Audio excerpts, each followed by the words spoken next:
What's up, y'all? Back out here again, still working on these motor mounts. Doing some research. It does look like they can be taken out without pulling the suspension apart and taking the lower control arm off, but just messing around with it out here is going to be difficult. Basically, you got to get a wrench to go through here to get on the head of this first bolt. As you can see, got the bottom ones off and some of the top ones.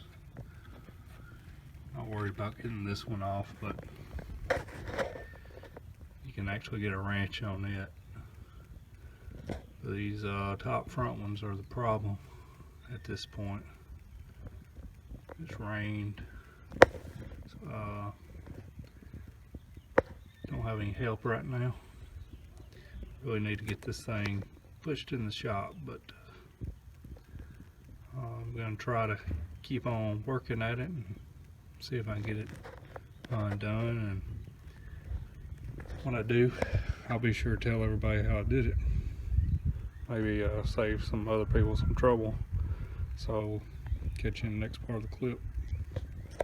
If you haven't already, please like, comment, subscribe to the channel. Sorry, a little sick, trying to get sick. Hit the bell notification, keep up with what's going on. As you can see, we had some success.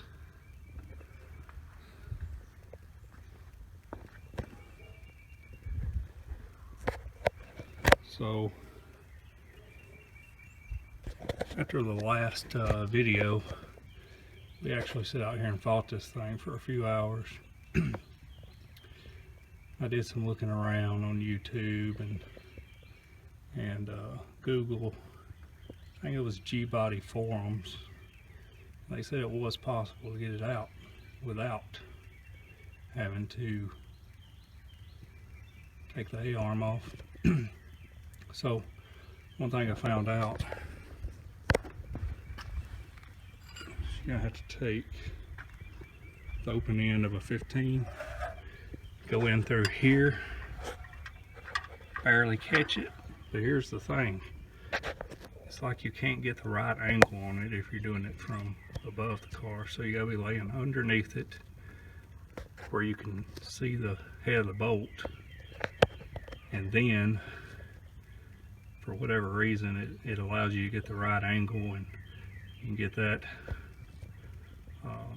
get on the head of that bolt and able to work it out. So I think this side's going to be harder with that fuel line in the way. We'll see, and I'll give you an update on it here in just a few seconds actually. Alright, I'm going to see if I can get you a view of the bolt. This is on the passenger side. I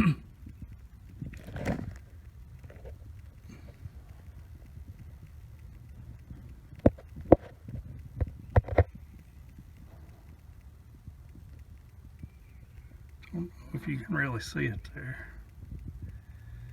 This is basically the angle you got to get to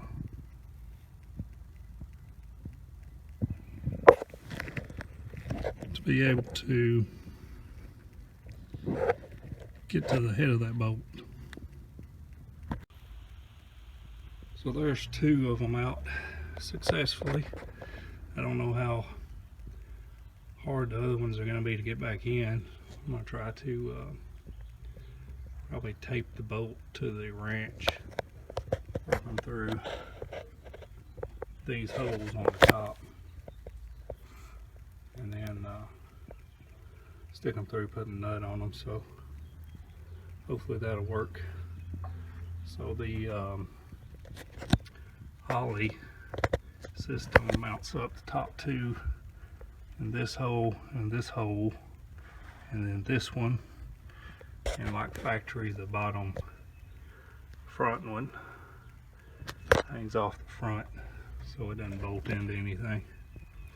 So I gotta decide. I'm gonna clean that one up like that one and shoot some paint on it.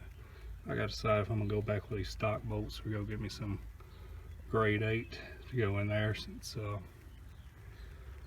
you know, between the I expect the engine to make somewhere around 500 horsepower. You know, stock LS with a lot of miles on it, you can probably spray 200 to 250 shine nitrous on it. So we're talking 700 to 750 horsepower with 3 bolts holding it in. So I may want to go get some more heavy duty bolts. Maybe put some 5/8 grade 8 in there. Anyways, I'm gonna get this cleaned up and catch you on the next part.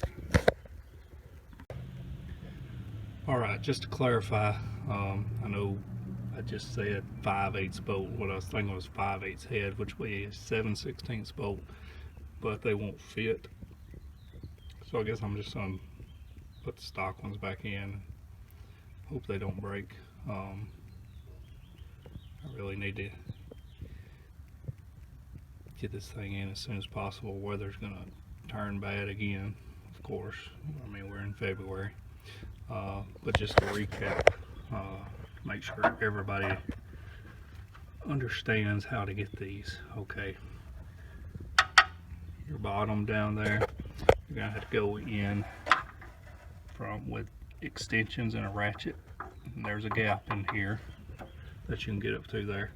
A lot easier if you're using like wobble extensions. We was able to get it because I didn't have wobble extensions at the time, with regular extensions, and just able to get socket on the head of the bolt. The easiest one to get is going to be this one. You can go right in, and as you can see, it's real easy to get the box stand or the open end on that one. And the hardest one is the one I really kind of focused in on. You know, you gotta get, you're just gonna barely be able to get the open end on the head of that bolt, and you just can't get the right angle on it for whatever reason. If you're doing it from the top side, you gotta get underneath so you can visualize the head of the bolt, and then you can get it on there just barely enough to where you can get on there enough to hold it, to get the socket on top and zip it out. But I hope that helps you.